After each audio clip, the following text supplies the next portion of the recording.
বন্ধুরা, আজকে কি কি আমাদের রান্না হয়েছে তোমাদের সঙ্গে শেয়ার করব। দেখো, এঁচোড় চিংড়ি হয়েছে। এই যে এঁচোড় চিংড়ি, আর এই যে রিঠে মাছ, রিঠে মাছের কালিয়া,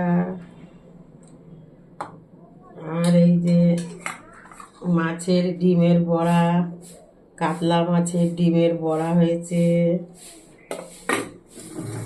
আর এই যে আমের চাটনি।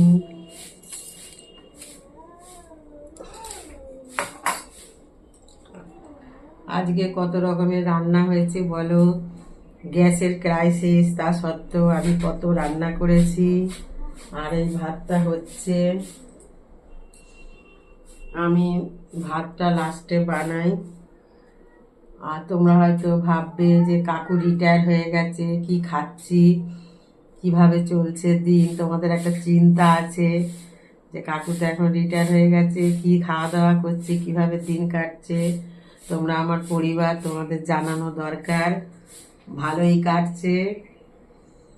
আর ভবিষ্যতের চিন্তা মাথায় থাকলে ভালোই কাটে।